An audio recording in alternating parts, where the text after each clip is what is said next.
Let's make this a tradition. Look at the big games that will be announced in the new year. Last year around this time I made a video talking about Borderlands 3, a new Watch Dogs game, and then a few months later those games were indeed announced.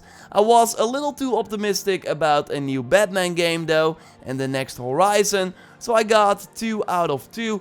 Let's go for a better score right now, and there are actually way more potential new games that could be announced in 2020, and some of those now unannounced games will also release this year. So let's go over them in this video and also look at the recent rumors surrounding those titles. A like would of course be awesome. And let's go. Just a quick reminder, this month I'm doing a giveaway for a 2020 game of your choice on your platform of choice. All you need to do is follow the link in the pinned comment for if you want to participate. And it would be awesome if you are a subscriber of the channel as well before you enter. I will announce the winner very early February, so keep it locked for that and good luck. Of course, in this video we are not going to talk about FIFA or Call of Duty Black Ops 5 that is planned for 2020. That would be too easy. Although you could argue that Far Cry is in a weird situation with pretty frequent but not yearly releases. 2020 will be huge for Ubisoft, as we already discussed in previous videos. Not only do they plan to release 3 already announced AAA games, including Watch Dogs Legion, but they also will be announcing 2 brand new games from their 2 biggest franchises. And one of them will very likely be Far Cry 6. Because believe it or not, but Far Cry 5 was the second highest grossing launch for Ubisoft of all time, making $330 million in the first week. The only game that topped that was the original Division back in 2016. So yes, while I expect an announcement in 2020, I expect the game to release in early 2021. And that's how Ubisoft likes to roll. Do a mainline game and then a year after that a smaller spin-off. After Far Cry 4 we for example saw Primal, and then 2 years after Primal we saw Far Cry 5. It worked out for them before, so that's why I think a new game 2 years after New Dawn makes a ton of sense. And it's always interesting to see where they will take the series next, and thanks to surveys that Ubisoft likes to send out, we can already get an idea of what the possibilities could be. In 2015 they sent out this survey to Far Cry fans, where we got a futuristic sci-fi setting on another planet, the Vietnam Wars, and a zombie outbreak for example, and all these settings were used in the Far Cry 5 DLC that was included in the Season Pass. So that only shows you that the settings that they share in these surveys could mean the setting, or at least for the DLC or for the next game. In 2018, so right after Far Cry 5, there was another one that had some pretty interesting ideas, like a post-apocalyptic world. We got that in New Dawn of course, but also Russia, Siberia, and North Korea, to name a few. I personally would love to see a Far Cry game in the present day on a Jurassic Park style island of dinosaurs. That was actually in the 2015 survey. I think that would be awesome. What we can at least expect is an intimidating villain that can hopefully top or be as good as the father or Foss from Far Cry 3. Did I ever tell you the definition of insanity? One last note on Far Cry, I'm really curious if they will continue with the New Dawn trend of making it more of an RPG where you needed way more bullets to kill an enemy if you had like a lower level gun, or if they will go back to just Far Cry 5 or the previous Far Cry games and make it more of a regular shooter. Will be very interesting to see. So while I'm of course just speculating regarding Far Cry 6, although I think there's a high chance that we will see it, the other unannounced Ubisoft title that they will announce and release likely in 2020 is of course the next Assassin's Creed, also of course one of Ubisoft's biggest titles. Origins and Odyssey brought the series back on track in terms of financial success after the slowdown thanks to Unity and Syndicate. And while I really enjoyed the hundreds of hours that I put in Odyssey, I can totally get why people are having a hard time calling it an Assassin's Creed game, and I totally think that Ubisoft will listen to that feedback and implant it in this new 2020 title. It will be about Vikings and likely include an assassin with a hood and a hidden blade played, and I would not be surprised if we saw that in the first 30 seconds of the reveal trailer. I expect the gameplay and the progression systems to be more like Odyssey though, and the rumors also kinda suggest that. It will likely lean even more heavily in the RPG approach that they started in 2017 with Origins, and that same team is now making this next Assassin's Creed, and according to the very likely creative director on this game, 2020 is going to be an incredible year. Know it, believe it. I totally believe it. Okay, the next thing I want to talk about is not really a new game, but it's still something that many people are looking forward to. Remasters of old EA franchises that will not get a sequel in the foreseeable future. Deadspace seems to be done for good, sadly, after the closure of Visceral Games, and Mass Effect is in this weird situation after Andromeda, and because Bioware is simply not the same anymore. One team inside Bioware is still working on Anthem. They want to release a 2.0 version of some sorts, according to Kotaku. We can likely expect that this year. And the other team is working on a new Dragon Age game that we should not expect until after March 2022. So that's after fiscal year 22, as EA confirmed recently. So it will take some time before Bioware has a chance to redeem themselves, but in the meantime we can likely expect a full remaster of the whole Mass Effect trilogy that still is not natively available on the PS4 and Xbox One. EA namely said that it wants to do more remasters in their upcoming financial year that starts April 2020, and two of the most requested remasters have to be the Mass Effect trilogy and also Deadspace. Or maybe they will remaster the previous Skate games to see if there's really any interest in Skate 4 apart from every person commenting that under their Instagram post. This must be one of the best memes of the last decade, like insane. It's still going on, this has been for years, it's pretty cool. No, but in 2018 we got Burnout Paradise remastered, and this year we will see more remasters, also because EA simply doesn't have much else apart from some new EA originals and the yearly sports games. Curious if these remasters will also immediately appear on the PS5 and Xbox Series X. Would be a shame if they only upgraded the graphics for current gen. But yeah, overall, many new exclusives and launch titles will be announced this year for the next gen systems. We discussed it many times before, right? But a Demon's Souls remake totally seems to be coming from the team who made the Shadow of the Colossus remake. I expect a new Gran Turismo game, or maybe a PS5 edition of Gran Turismo Sport that still gets updates monthly.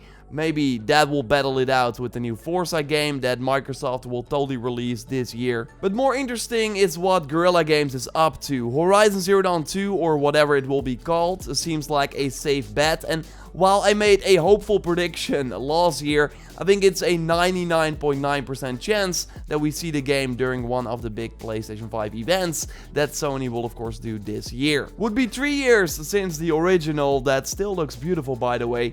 Death Stranding is of course running on the same engine, and according to John from Digital Foundry, it had the best graphics of 2019. So imagine a game on that engine, but exclusively made for the PlayStation 5. That sure will win Best Graphics of Digital Foundry again, but will be interesting if it gets that award in 2020 or 2021. I mean, Horizon 2 would of course be an amazing launch title, but I'm just not sure if it can hit that holiday 2020 spot, like if it will be ready in time and if Sony wants to release it during that time, because there will already be a ton of other big games like the aforementioned Viking Assassin's Creed that will also be a big open world RPG. And of course the new Call of Duty will also get a ton of people's attention, just like PS5 versions of the many sports games and next gen versions of other current gen titles. I think it would be smarter to let Guerrilla Games take their time and release it in maybe early 2021 or in the spring of 2021, so in a less crowded period. But that does not mean that Guerrilla Games cannot have a launch game for the PlayStation 5, because they also seem to be working on a multiplayer title with ex-Rainbow Six Siege developers. Sony needs a diverse PS5 launch lineup, and this rumored SOCOM style game might totally be included there. Simon LaRouche, a game director at Guerrilla Games who is working potentially on this multiplayer game, already noted on Twitter that 2020 at Guerrilla is going to be a bit on the crazy side. One of the reasons is because they are moving into a new building, and of course the PlayStation 5 is coming out. I want to go a little more in depth on this in a future video because there are more moving parts already that seem to indicate that Guerrilla Games is getting ready for one of their biggest years yet. And that makes sense after some pretty quiet years in 2018 and 2019. Just like the Warner Bros. Gaming division. The only noticeable release they had in the last couple of years were Mortal Kombat 11 and Injustice 2, and both are from the same developer. They even took on the role as a publisher for Hitman 2 in 2018 because they otherwise had no other titles that year. Now they have LEGO Star Wars The Skywalker Saga planned. That looks pretty cool, by the way, but that is not that big blockbuster AAA game that Warner is also known for. So that will come this year, and maybe they will even have multiple announcements because they have a couple of studios that haven't released a game in a long time. Before we go to the obvious picks, I want to start with Monolith Productions, the team behind Shadow of Mordor and Shadow of War.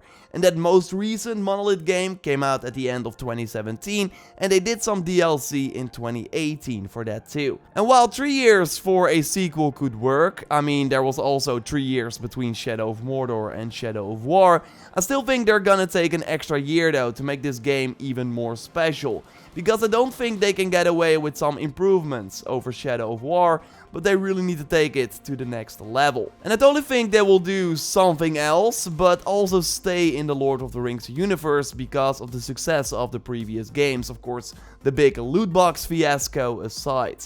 Plus there is a new Lord of the Rings Amazon TV show coming in 2021, so would be huge if they could release a new game in the Tolkien universe around that same time. Like we already see what an impact The Witcher show has on a 5-year-old game. Imagine this for a brand new game. So I think that Monolith Productions will be silent this year, and also because Warner Bros. Has just many other developers that will likely go first. And of course the big game that we're all expecting is Batman Arkham Legacy, the rumored Warner Bros. Montreal game that they actually teased on Twitter back in September 2019, but no word on it after that. But yeah, it seems like an announcement is imminent. But yeah, if you have been following these rumors for a while, then you likely also learned that it's just good to have no expectations going into any of the shows or state of plays.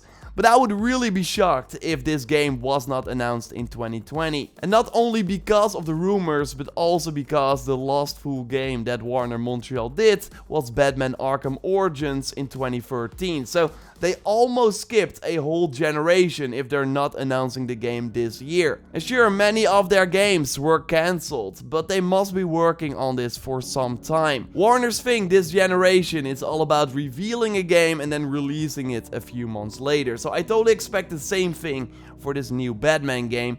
Arkham Origins launched in October 2013, a few weeks before the PlayStation 4 and Xbox One came out, so there's totally a chance that history repeats itself, and that we will see Arkham Legacy in October 2020, so just before the PlayStation 5 and Xbox Series X. But yeah, all of this leaves Rocksteady in a weird situation. Will they really not unveil their next game after 5 years of not releasing a AAA product? Because if they also have a game in the DC universe, then it might cannibalize the Batman game that Warner Montreal is making. Because again, I expect the Batman game from Montreal to be a more traditional game, while I expect Rocksteady's game to be way more ambitious. So it will be tough to follow that up by Montreal. That's why I think that Montreal has to release their game first. So I think Warner Montreal will announce the game and release the game first. Maybe we get a Rocksteady tease at E3, but not a release in 2020. But I'm curious to hear your take, of course, in the comments down below. When I said that we should expect many new game announcements this year, then I totally meant it. Other games that I expect are like a new Street Fighter,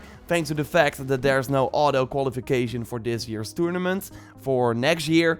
and that is likely because there's a new game coming, because it happened before in the past when Street Fighter V released. I can totally see a Nier Automata sequel because the game sold really well for Square Enix and released back in 2017, so I can totally see why they would announce a new one this year. And Sony could be teasing some big PlayStation 5 exclusives that are still a year or 2 years away to get everyone hyped for the future. In a previous video I already noted Spiderman 2 and I totally expect a teaser for that this year, and Microsoft might do the same with that rumored Fable game. Subscribe for way more 2020 predictions and coverage of the biggest releases here on the channel. A like on the video would be super appreciated. And as you might know, with the big Sunday videos, you can already watch them 2 days early by becoming a member by hitting the join button next to the subscribe button. It supports me so I can improve the channel and you get some awesome perks. Totally check out my previous big video on a full preview of 2020. And for now, I will speak to you next time. Goodbye!